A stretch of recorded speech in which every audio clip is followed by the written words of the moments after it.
and we are doing a scene from Henry VI, Part 3. I will be playing the role of Richard of Gloucester, aka Richard III. I'm Henry.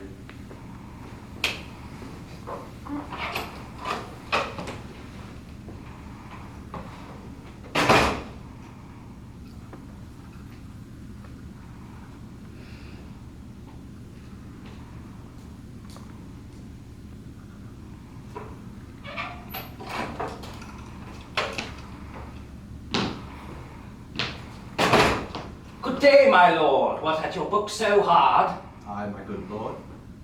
Or lord, should I say rather. 'Tis sin to flatter, and good was better. Good Gloucester and good devil were alike, and both preposterous, therefore not good lord. Sir, leave us to ourselves. You must confer. So flieth the reckless shepherd to ye wolf, as does the sheep yield his fleece, and then his throat unto the butcher's knife. What's e'en left from Roche's left to act? Ah, suspicion always haunts the guilty mind. The thief doth fear each bush an officer. So does the bird who has been lying in the bush. Then, with trembling wings, midaunteth every bush. And I, the hapless male, to one sweet bird, have the fatal object in my eye. But my poor young was lying, caught, and killed. Why, what a fool is that of Crete, a tortoise on the office of fowl. And yet for all his wings the fool was drowned. I, Daedalus, my poor boy Icarus, then thy father Minos, who cut our course, and then son that seared the wings from my boy's back, thy brother Edward, and thyself the sea, whose envious gulf did swallow up his life. Killed me with thy weapon, not with words. My breast can better brook a dagger's point. In my ears that tragic history. But wherefore this thou comes? It's for my life. Thinkst thou I am an executioner? Persecutor, I am sure thou art. If murdering innocents be executed, then thou art an executioner. Thy son I killed for his presumption.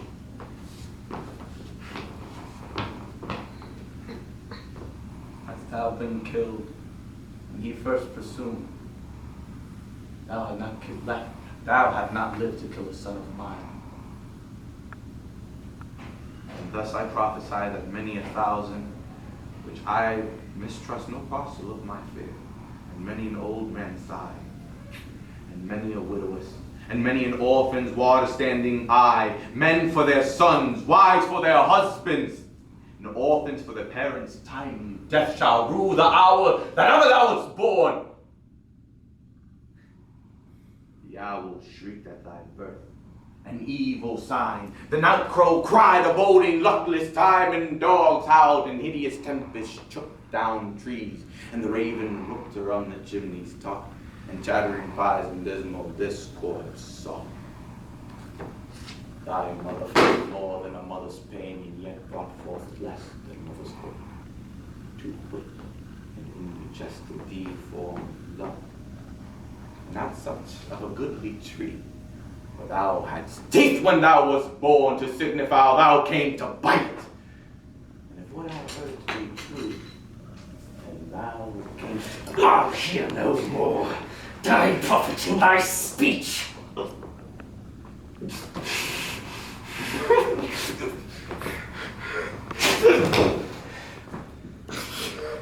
This amongst the rest was I ordained. I have much more suffer after death. Oh God, forgive me for my sins, and forgive thee.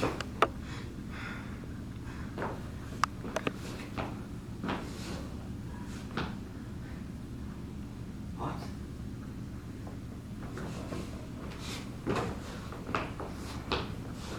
Will the aspiring blood of Lancaster sink the ground?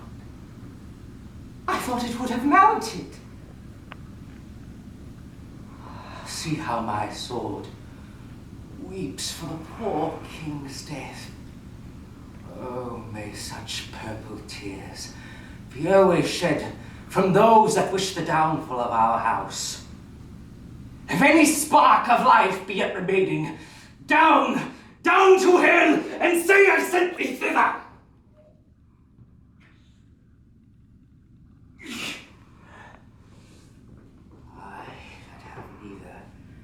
pity, love, nor fear.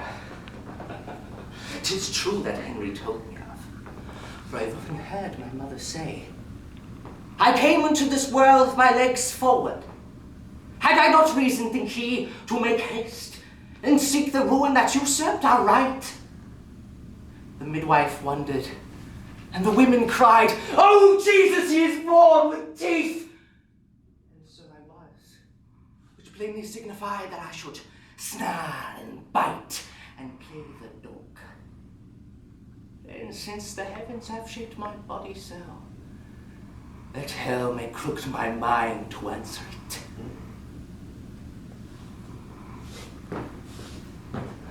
I have no brother. I am like no brother. And this word, love, which greybeards call divine, lay resident in men like one another, and not in me.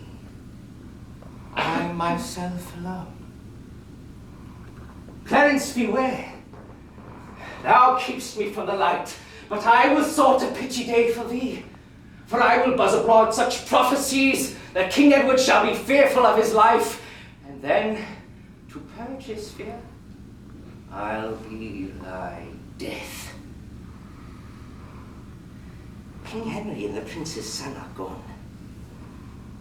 Clarence, thy turn is next, then the rest, counting myself prepared till I be best.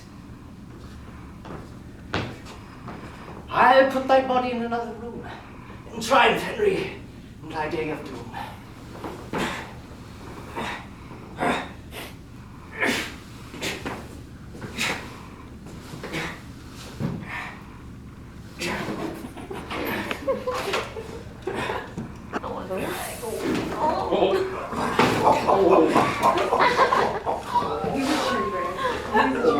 Extra credit. See.